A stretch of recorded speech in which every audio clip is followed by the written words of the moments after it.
Selamat datang di channel Kolong Ranjang. Pada episode kali ini kita akan membahas sebuah cerita horor yang datang dari seseorang. Tapi sebelum kita masuk ke dalam pembahasan, jangan lupa untuk like, komen, dan subscribe channel Kolong Ranjang agar kami tetap semangat membuat konten-konten horor dan cerita-cerita horor menarik lainnya. Pada episode kali ini, Kolong Ranjang akan menceritakan cerita yang berjudul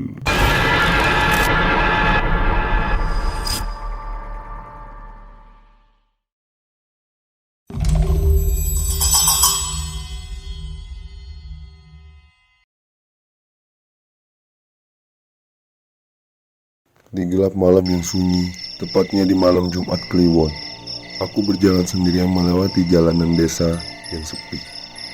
Aku baru saja pulang dari rumah temanku yang berada di sebelah desa.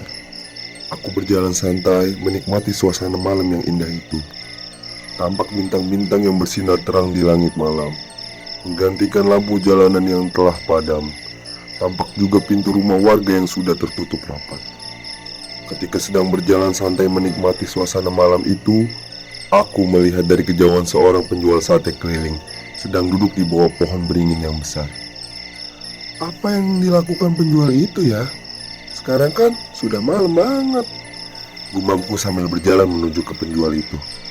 Sesaat kemudian, penjual itu menengok kepadaku sambil tersenyum tipis, membawa sebuah kipas sate. Entah karena langkah kakiku yang keras ataupun hal lainnya sehingga ia menengok kepadaku. "Mas, monggo pinarak," ujar penjual sate itu.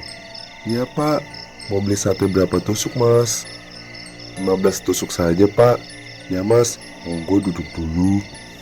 Aku pun kemudian segera duduk di sebuah kursi kayu yang sudah disediakan oleh penjual itu. Kursi itu nampak rapuh dan usang. Ketika aku duduk di kursi itu, aku merasakan hal aneh. Aku merasakan hal negatif di sekelilingku. Tapi aku tak memperdulikan hal itu. Sesaat kemudian, penjual itu mengambil 15 tusuk sate dan membakarnya di atas tumpukan arang. "Pak, kenapa Bapak masih di sini?" tanyaku mencairkan suasana. "Dagangan saya masih banyak, Mas. Tapi sekarang sudah malam, Pak. Jalan juga sepi." "Ya, mau gimana lagi, Mas? Bapak apa tidak takut sendirian di sini?" "Tidak sama sekali, Mas. Sudah terbiasa saya di sini. Di sini tempatnya juga sepi loh, Pak. Saya biasanya jualan di sini, Mas. Udah sering juga lihat memedi." "Hah, memedi?" "Iya, Mas. Penunggu pohon ini." "Loh, emangnya pohon ini ada memedinya, Pak?" "Ada, Mas. Emang Bapak pernah lihat apa?" Bapak-bapak bawa kipas sate. "Waduh, akar juga ya pohon beringin ini." "Iya mas, beberapa hari yang lalu ada seorang bapak-bapak korban tumbal dari pesugihan pohon ini." "Berarti semua warga desa sudah tahu kejadian itu ya pak?" "Iya, beberapa ada juga yang tahu, ada juga yang tidak. Tapi jasadnya tak ada yang tahu." "Hah? Berarti jasad bapak-bapak itu masih di sekitar pohon ini pak?" "Iya mas. Bapak-bapak bawa kipas sate itu emang gimana pak ciri-cirinya? Bapak juga kan bawa kipas sate." Lantas penjual itu terdiam bisu tanpa sepatah kata pun, seperti tak ingin menjawab pertanyaanku. Pandangannya hanya fokus melihat sate sambil membolak-balikannya. Beberapa menit kemudian, aku mencium bau gosong dari arah penjual itu. "Apakah satenya gosong?" pertanyaan terlintas dalam benakku. Bulu kuduku mulai berdiri. Namun ketika aku berdiri melihat sate itu masih berwarna putih pucat seperti belum terbakar sedikit pun. Malam semakin larut, kurang lebih jam sudah menunjukkan pukul 10. Aku pun mulai mengantuk. Selang beberapa saat penjual sate itu memanggilku. "Mas, satenya sudah jadi," ujar penjual itu sambil memberikan sebuah bungkusan hitam kepadaku. "Berapa pak?" 17.000 saja mas." "Ini pak." Setelah itu, aku segera pergi dari tempat itu. Aromanya satenya terasa menarik perhatian hidungku. Aromanya yang enak membuatku ingin memakannya di tempat itu sekarang juga. Namun, hari sudah larut malam. Aku tak bisa berlama-lama di situ. Ketika dalam perjalanan, sate yang ada dalam bungkusan hitam yang kubawa makin lama makin terasa ringan seperti daun. Aku mulai curiga dengan isi sate itu. Aku pun membukanya. Ketika aku membukanya, Aku terkejut bukan main. Ternyata isinya itu bukan sate melainkan daun-daun kering dan sat-sat kecil. Dengan spontan aku menjatuhkannya. Aku semakin kebingungan dengan hal itu. Dan ketika aku menengok ke belakang, aku tak melihat lagi penjual sate itu. Aku mau tak mau membuat terkejut dengan kejadian itu. Badanku gemetar, tidak karuan. Tak kusangka, aku dari tadi duduk di bawah pohon beringin, menunggu hal yang tak berguna. Waktuku terbuang sia-sia. Memang dari awal firasatku tidak enak dengan penjual itu. Lantas, aku kemudian lari terbirit-birit, pergi dari tempat itu. Aku berlari kencang tanpa melihat sekelilingku. Pandanganku hanya fokus ke depan. Suasana malam yang tenang berubah menjadi malam yang menyeramkan. Baru pertama kali aku merasakan hal ini. Ibuku menungguku di kursi depan sambil duduk manis. "Dan di mana saja, Le? Sudah malam, kok keluyuran?" kata ibuku. "Maaf, Bu, tadi aku ketemu hantu bapak-bapak, Bu," jawabku sambil gemetar ketakutan. Kamu ini ada-ada saja." "Serius, Ibu. Tadi di pohon beringin ada hantu bapak-bapak penjual sate." "Ya udah, terserah kamu. Buruan cuci kaki terus pergi ke kamarmu, sudah larut malam ini." "Ya, Bu." Aku segera masuk ke dalam rumah dan segera melaksanakan apa yang diperintahkan oleh ibuku tadi. Dan setelah itu aku pergi ke kamarku dan mengunci pintu-pintunya rapat-rapat. Aku tidur di balik selimut dan memikirkan kembali kejadian tadi. Tak kusangka bapak penjual sate tadi kutemui adalah hantu. Aku mencoba untuk melupakan semuanya. Aku berharap mimpi yang indah. Setelah beberapa saat terdengar suara ketukan di depan pintu kamarku. Aku tak berani membukanya karena kupikir itu adalah hantu yang kutemui tadi di bawah pohon beringin. Ketukan itu makin lama makin lemas.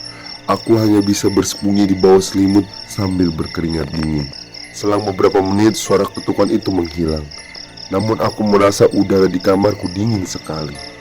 Entah bagaimana bisa udara di kamarku dingin, padahal kamarku ruangannya tertutup. Namun ketika aku membuka selimutku, sekali lagi aku dibuat kejut bukan main. Kini aku berada tepat di bawah pohon beringin yang kutemui tadi. Aku pikir ini adalah mimpi. Tapi ketika aku mencubit lenganku, itu terasa sakit. Aku semakin dibuat bingung dengan hal itu. Pikiranku campur aduk, jadi satu-satunya antara bingung, cemas dan takut. Aku hanya duduk terdiam. Badanku gemetar tidak karuan. Dari jarak jauh nampak hantu penjual sate keliling yang kutemui tadi datang menghampiriku sambil membawa kipas sate. Ia berjalan perlahan-lahan sambil tersenyum tipis ke arahku. Matanya merah seperti darah.